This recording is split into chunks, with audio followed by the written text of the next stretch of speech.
Hello, welcome to classroom.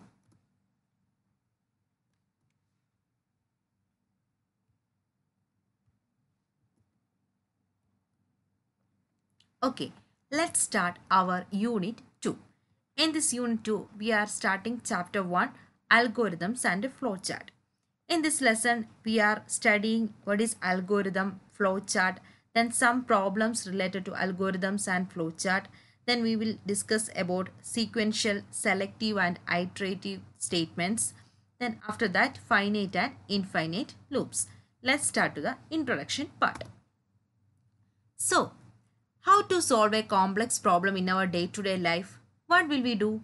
We will first define what is the problem.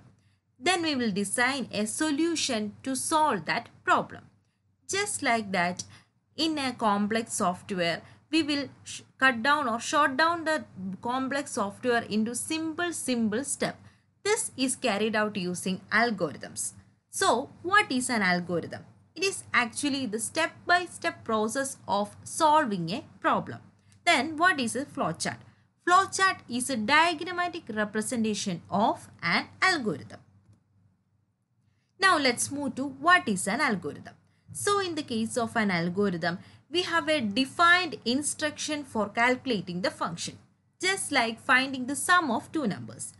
In the example, finding the sum of two numbers, we have a specified function, sum. Okay, like that, in any algorithm, we have a defined instruction for calculating a function. So, the algorithm starting with an initial state, then we have some initial inputs and some functions to need to be performed till we get an final answer. Just as in our first example of finding the sum of two numbers, we have an initial inputs that are the two numbers, then the function we need to prepare, that is finding the sum of the two numbers, then the final answer, that is the sum. Okay, so algorithm is a step-by-step process or procedure to solve that problem. Basically, we are writing an algorithm in simple language. There is no mandatory condition for using this sentence, that sentence, or that word. Not like that. We are simply using our English language. Okay. Now let's consider an example. Write an algorithm to make a noodle. How we are making a noodles? That step-by-step process of making a noodles will be the algorithm of making how to make a noodles. Okay, let's move to the steps. So in an algorithm, we are defining each and every step as step 1, step 2, step 3, like that.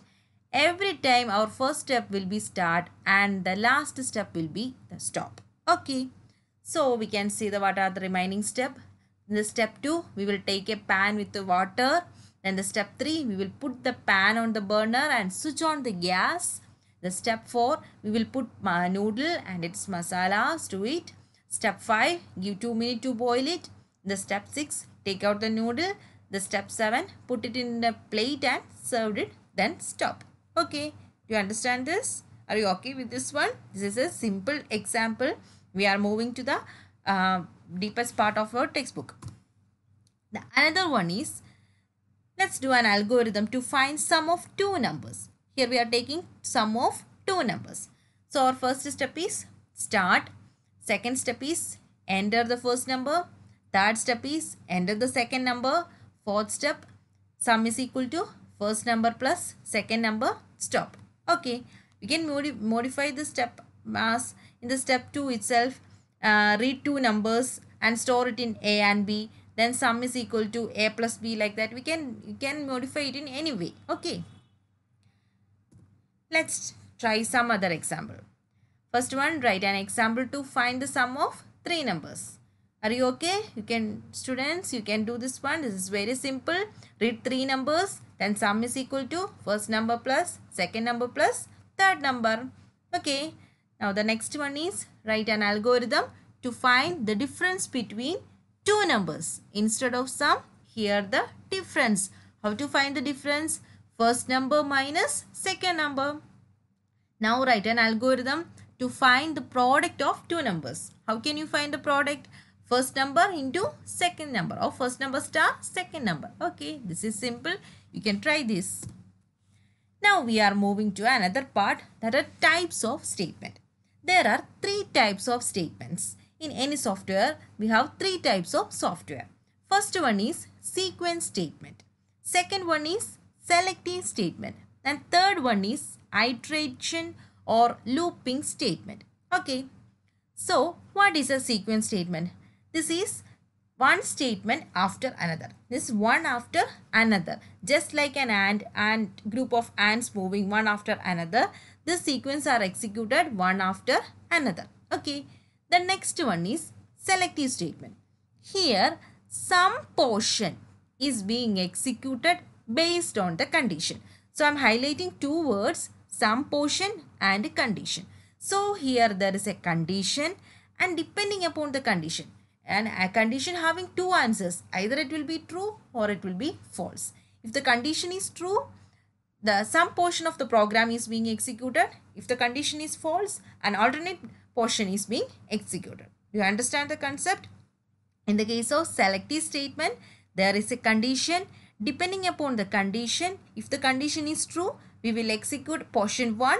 If the condition is false, we will execute portion 2. Okay. The next one is iteration or iterative statement. So, in the case of iterative statement or looping statement, certain steps executes again and again depending upon certain condition. So, I am highlighting two things. There is a condition here, and depending upon the condition, steps execute again and again. That is iterating, repeating. If the condition is true, we are repeating some statements. If the condition is false, we are doing some other portion of the statement. Are you okay with this one? Types of statement are three types. Sequence. Sequence means one after another. Selective means if some, depending upon the condition is correct, some portion is being executed. Then the next one is iterative statement. In the case of iterative statement, we have a condition. If the condition is correct, the step is executing again and again.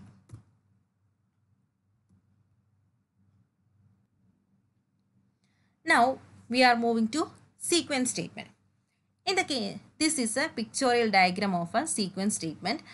As we already said that our algorithm begins with a start and it having a stop. Just like that, we will start the statement. Then after that, we will execute our first sequence. Then after our second sequence, third sequence, and like that. Okay, first we execute our first statement, then second statement, third statement, like that. This is the flow of the statement. This one after another, and after that, like that. Okay, do you understand this figure? We have the start step. Then after that, we will execute first statement, second statement, third statement or third sequence, like that till the end. We can try an example. Write an algorithm to print good morning. Our first step is start. Then the second step is print good morning. Third step is stop.